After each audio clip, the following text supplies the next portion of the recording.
আমাদের কাছে অনেক প্রিয় একটি সামুদ্রিক প্রাণী হলেও তার মধ্যে তাহলিকোয়াকে সবাই চেনে। তাহলিকোয়া নামের ওরকা বা কিলার ওয়েলটি প্রথমবার সংবাদে এসেছিল 2018 সালে, যখন সে তার মৃত বাচ্চার দেহ 17 দিন ধরে বহন করে 1000 মাইল সমুদ্রপথ অতিক্রম করেছিল। জন্মের কয়েক ঘন্টার মধ্যেই মারা যাওয়া বাচ্চার দেহ সে ডুবে যেতে দেয়নি। সেই তাহলিকোয়া, যাকে গবেষকরা J35 নামেও চেনে, সে আবারও একটি বাচ্চার জন্ম দিয়েছে। তাহলিকোয়াকে নতুন বাচ্চা সহ প্রথমবারের মতো দেখা গেছে গত 20 ডিসেম্বর। বাচ্চাটি জেপড নামের গ্রুপের সঙ্গে যুক্তরাষ্ট্রের ওয়াশিংটনের জলসীমায় অবস্থিত পিউজেট সাউন্ড এলাকায় সাঁতার কাটছিল। মার্কিন সংবাদ মাধ্যম CNN এর প্রতিবেদন থেকে জানা যায়, সেন্টার ফর ওয়েল রিসার্চের গবেষণা পরিচালক মাইকেল ওয়াইস এসব তথ্য নিশ্চিত করেছেন।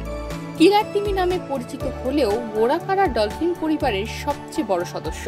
প্রথম দিকে গবেষকেরা বাচ্চাটির পরিচয় নিশ্চিত করতে পারেননি, তবে সোমবার গবেষকেরা আত্মবিশ্বাসের সঙ্গে জানিয়েছেন যে তাহলিকোয়াই এই বাচ্চার মা। বাচ্চাটির নামকরণ করা হয়েছে J61।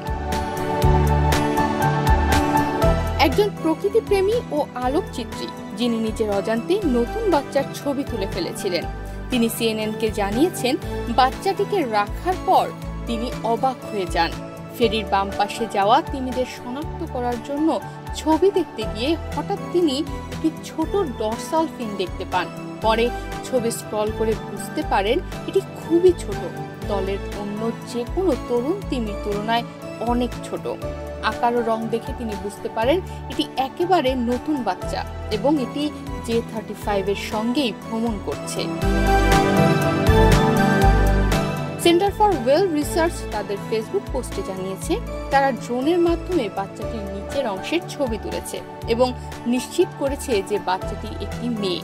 তাহলিকোয়া 2020 সালে তাহলিকোয়ার প্রথম সুস্থ বাচ্চা J75 এর জন্ম হয়। তার আরও একটি সন্তান রয়েছে J47। Centre for well research Facebook পোস্টে বলেছে, J37 এবং J61 এর আচরণ দেখে আমরা বাচ্চাটির স্বাস্থ্যের বিষয়ে উদ্বেগ প্রকাশ করেছি। নতুন বাচ্চাদের প্রথম বছরে মৃত্যু হার অনেক বেশি। J35 একজন অভিজ্ঞ মা এবং আমরা আশা করি J61-কে এই কঠিন দিনগুলোতে টিকিয়ে রাখতে পারব। তনিমা রহমান, বাংলাদেশ প্রতিদিন।